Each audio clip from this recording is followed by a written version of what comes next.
तो हम कंप्लीट कर रहे हैं 12th क्लास की फिजिक्स से चैप्टर नंबर 2 के न्यूमेरिकल, और जिसमें हमारे 4 न्यूमेरिकल कंप्लीट हो चुके हैं। आज हम कंप्लीट करेंगे न्यूमेरिकल नंबर 5।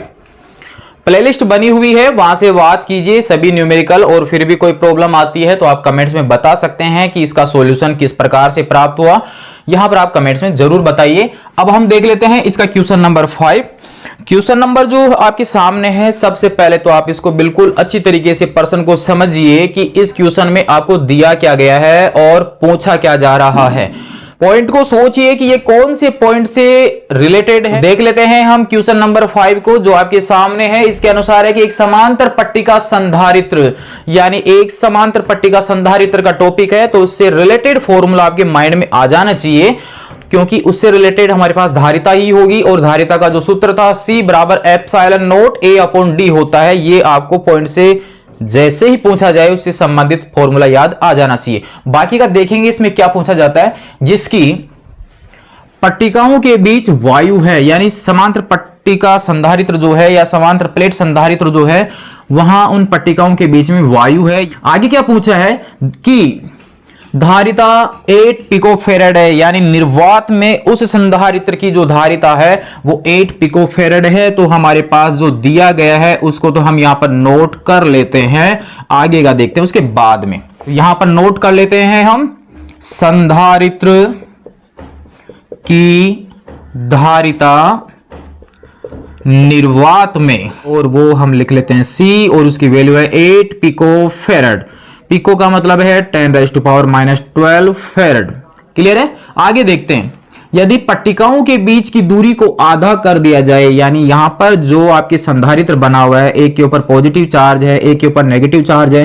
पहले यहां पर D दूरी दे रखी थी। हर प्लेट का जो क्षेत्रफल है वो A मान लेते हैं। यहां पर पहले निर्वात था, अब ये बोला गया है कि इनके बीच की दूरी को आधा कर दिया, मतलब हाफ कर दिया गया है। और इन पट्टिकाओं के बीच में 6 प्रावैद्युतांक का, यानी अब की बार यहां पर एप्सिलॉन r प्रावैद्युतांक का कोई माध्यम रखा गया है, और ये इनकी दूरी जो है वो हाफ कर दी गई है, यानी इनके बीच की दूरी आधी हो चुकी है। फिर धारिता क्या होगी ये हमें यहां पर बताना है। तो दो कंडीशन बन जाती है। एक तो हमारे पास में क्या दे रखा है, प्रावैद्युतांक दे रखा है। तो प्रावैद्युतांक यहां पर हम लिख सकते हैं एप्सिलॉन r, और वो हमारे पास में कितना है, 6 है। यहां पर हो गया निर्वात की जो धारिता है वो दे रखी है यहां पर हमारे पास। यहां पर हम मान सकते हैं कि यदि संधारित्र की पट्टिकाओं के बीच की दूरी d है तथा क्षेत्रफल A है, तब उस स्थिति में जो धारिता होती है उसका जो फॉर्मूला होता है वो हम जानते हैं, C बराबर होता है epsilon not A upon D। इसको दे दिया इक्वेशन नंबर 1, और इस पूरे का आंसर जो है वो हमारे पास में अवेलेबल है। क्लियर है। अब सेकंड कंडीशन में यहां पर जो नई दूरी होगी वो यहां से यहां तक मान लेते हैं। तो अब हमारे पास में प्रश्नानुसार नई दूरी मान लेते हैं हम D', जो कि पहले वाली दूरी की कितनी है, आधी है। और हमारे पास में प्रावैद्युतांक कितना दे रखा है, 6 दे रखा है। और माध्यम की जो विद्युतशीलता होती है उसको हम दर्शाते हैं एप्सिलॉन से, और उसकी वैल्यू होती है एप्सिलॉन r और एप्सिलॉन नॉट। तो अब इस स्थिति में इनकी जो धारिता होगी, इसलिए नई धारिता मान लेते हैं हम C', माध्यम में है इसलिए एप्सिलॉन, यहां पर A और यहां पर D। C' बराबर हमारे पास में आ जाएगा एप्सिलॉन नॉट की जगह हम पुट कर देंगे एप्सिलॉन r एप्सिलॉन नॉट, यहां पर A, और यहां पर हमारे पास C' यूज करें तो हमारे पास दूरी भी D' होगी, और D' की जगह हम पुट कर सकते हैं D अपॉन 2। यहां 2 जाएगा ऊपर की ओर, तो देखिए हमारे पास में एप्सिलॉन r, ये 2 ऊपर चला जाएगा। यहां पर बच गया epsilon not A upon D।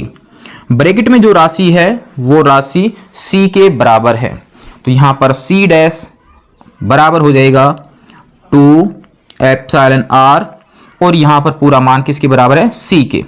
सभी मान आपके पास अवेलेबल है, रख लीजिए। 2 एप्सिलॉन r का मान है आपके पास में 6, C की वैल्यू आपने निकाल रखी है 8 इंटू 10⁻⁻12 फेरेड में हल कर लीजिए तो C डैश बराबर हमारे पास में कितना आ जाएगा 96 पिको फेरेड। ये हमारे पास जब हमने 6 पर आवेदुतांक का कोई माध्यम रखा है, प्लेटों के बीच की दूरी को आधा कर दिया है, तो उस समय प्राप्त होने वाली धारिता का मान है 96 पिको फेरेड। तो ये हो गया हमारे पास में क्वेश्चन नंबर 5 चैप्टर नंबर 2 का। तो नोट कर लीजिए आप इसको यहां तक, और कंप्लीट अगर हुआ हो तो अन्य दोस्तों को जरूर सेंड कीजिए ताकि उनका भी क्वेश्चन कंप्लीट हो सके। नेक्स्ट भाग में हम देखेंगे इसका क्वेश्चन नंबर 6। तब तक के लिए धन्यवाद।